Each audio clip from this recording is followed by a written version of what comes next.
Bermuda triangle নিয়ে মানুষের মনের মধ্যে বিরাজ করছে নানান জল্পনা কল্পনা। এর রহস্য উদ্ঘাটন করার চেষ্টা বহু বছর ধরে চলে আসলেও তার সুফল আজও পাওয়া যায়নি। পৃথিবীর মধ্যে লুকিয়ে থাকা বহু রহস্যের মধ্যে এই বারমুডা ট্রায়াঙ্গেল এক অন্যতম ভয়ঙ্কর রহস্য। আজ আমরা সেই রহস্যে ভরা বারমুডা ট্রায়াঙ্গেল নিয়ে কিছু জানব। তো সুস্বাগতম বন্ধুরা, চ্যানেল জানতে ইচ্ছে করেতে। চ্যানেলের পুরানো বন্ধুদের অনেক ধন্যবাদ।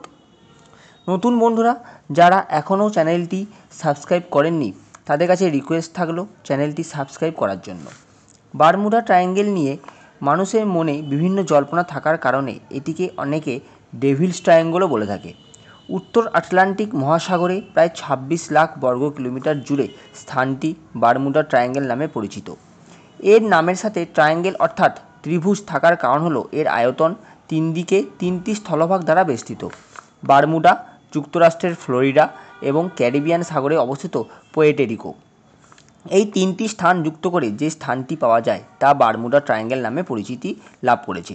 বিভিন্ন গণমাধ্যমের তথ্য অনুযায়ী এই এলাকার ওপর দিয়ে যাওয়ার সময় আচমকা জাহাজ, উড়োজাহাজ গায়েব হয়ে যাওয়ার খবর পাওয়া যায়। এই বিষয়টি প্রথম সংবাদ শিরোনামে আসে 1950 সালে। ফ্লোরিডা কর্তৃক পত্রিকা মিয়ামি হেরাল্ড ওই সালে সেপ্টেম্বর মাসে বারমুডা ট্রায়াঙ্গেল নামটি প্রথম ব্যবহার করে। ওই পত্রিকায় এক প্রতিবেদক একটি জাহাজ ও কয়েকটি উড়োজাহাজ হঠাৎ গায়েব হয়ে যাওয়ার কথা তুলে ধরে। তারপর এই বারমুডা ট্রায়াঙ্গেল নিয়ে জনমানুষের মনে হইচই পড়ে যায়। মার্কিন সাংবাদিক ভিনসেন্ট ক্যারিস প্রথম দিকে তিনি এটিকে নিয়ে একটি প্রতিবেদন তৈরি করেন। পরবর্তীকালে একটি আস্ত বই লিখে বসেন যা ইনভিজিবল হরাইজন নামে প্রকাশ পায়। এরপর আরও আলোচিত বিষয় হয়ে ওঠে এই বারমুডা ট্রায়াঙ্গেল বিষয়টি। তিনি তার বইতে যে হারিয়ে যাওয়া জাহাজটির কথা বলেছিলেন তা হলো ইউএসএস সাইক্লপস। ওয়েস্ট ইন্ডিজের একটি দ্বীপ থেকে ছেড়ে যাওয়ার পর 1918 সালের 4 মার্চ মার্কিন নৌবাহিনীর এই পণ্যবাহী জাহাজটি হঠাৎই এই এলাকা দিয়ে যাওয়ার সময় গায়েব হয়ে যায়। জাহাজটিতে থাকা সব ক্রু মেম্বার, এমনকি জাহাজটির ধ্বংসাবশেষ আজ পর্যন্ত খুঁজে পাওয়া যায়নি। কারণ হিসাবে অনেকেই অনেক কিছু বলেছেন, তবে কিছু ইতিহাসবিদদের মতানুযায়ী সেই সময় প্রথম বিশ্বযুদ্ধ চলার কারণে জার্মান নৌবাহিনীর আক্রমণে এটি ডুবে যেতে পারে, যা বরাবর জার্মান অস্বীকার করে এসেছে। আবহাওয়াবিদরা এই বারমুডা ট্রায়াঙ্গেলের নাম দিয়েছে হ্যারিকেন অ্যালি বা ঘূর্ণিঝড়ের পথ। আটলান্টিক মহাসাগরের তৈরি হওয়া বেশিরভাগ ঘূর্ণিঝড়ই এই এলাকা অতিক্রম করে, ফলে হঠাৎই সমুদ্র বিভীষিকা হয়ে ওঠে, যা অতিক্রম করা বেশ দুষ্কর। 1947 সালের 22শে ডিসেম্বর মায়ামি থেকে বিলাসবহুল জাহাজ উইচক্রাফট নামক জাহাজটি করে বাবা এবং ছেলে সাগরে পাড়ি জমালেন। কিন্তু তীর থেকে মাত্র 1 মাইল দূরে যেতেই কোস্টগার্ডের কাছে কল আসে জাহাজটি কোনো কিছুর সঙ্গে ধাক্কা খেয়েছে। তবে বড় কোনো দুর্ঘটনা ঘটেনি। সঙ্গে সঙ্গে কোস্টগার্ড ঘটনাস্থলে গেলে দেখে এমন কোনো ঘটনা ঘটেনি, এমনকি জাহাজটিরও কোনো চিহ্ন নেই। এভাবেই এখানে বহু জাহাজ, উড়োজাহাজ হঠাৎই গায়েব হয়ে গেছে। সবথেকে আলোচ্য বিষয় হলো ফ্লাইট 19। 1945 সালের 5ই ডিসেম্বর যুক্তরাষ্ট্রের 5টি যুদ্ধবিমান রেগুলার রুটিন মিশনে গিয়ে হারিয়ে যায় এবং সেগুলিকে খুঁজে বের করতে পাঠানো বিমানগুলিকেও প্রত্যেকটি রহস্যজনকভাবে নিখোঁজ হতে দেখা যায়। আসলে কি এমন ঘটেছিল বিমান বারমুডা ট্রায়াঙ্গেলের মধ্যে দিয়ে যাওয়ার সময়?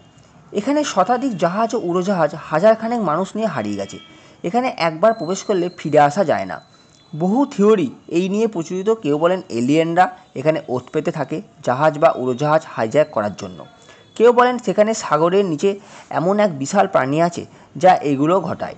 আবার অনেকের মতে সেখানকার সমুদ্র এমন যে সেখানে সব জাহাজ চক্রাকারে ঘুরতে থাকে এবং ডুবে যায়। এগুলো দূরে সরিয়ে বিজ্ঞানসম্মত চিন্তা করলে পাওয়া যায় ম্যাগনেটিক ফিল্ড। এখানে কম্পাস সঠিক কাজ করে না এই ম্যাগনেটিক ফিল্ডের কারণে। দ্বিতীয়ত, বহু ডুবন্ত পাহাড় থাকার কারণে জাহাজ ধাক্কা খেয়ে এখানে ডুবে যায়। তৃতীয়ত, জলের নিচে মিথেন হাইড্রেট কিংবা মাড ভলকানোর সৃষ্টি, যার ফলে জলের উপরিভাগ যতই শক্তিশালী জাহাজ থাকুক না কেন সেটি ডুবে যাবে। চতুর্থত, এই এলাকাটি ঘূর্ণিঝড় প্রবণ এলাকা।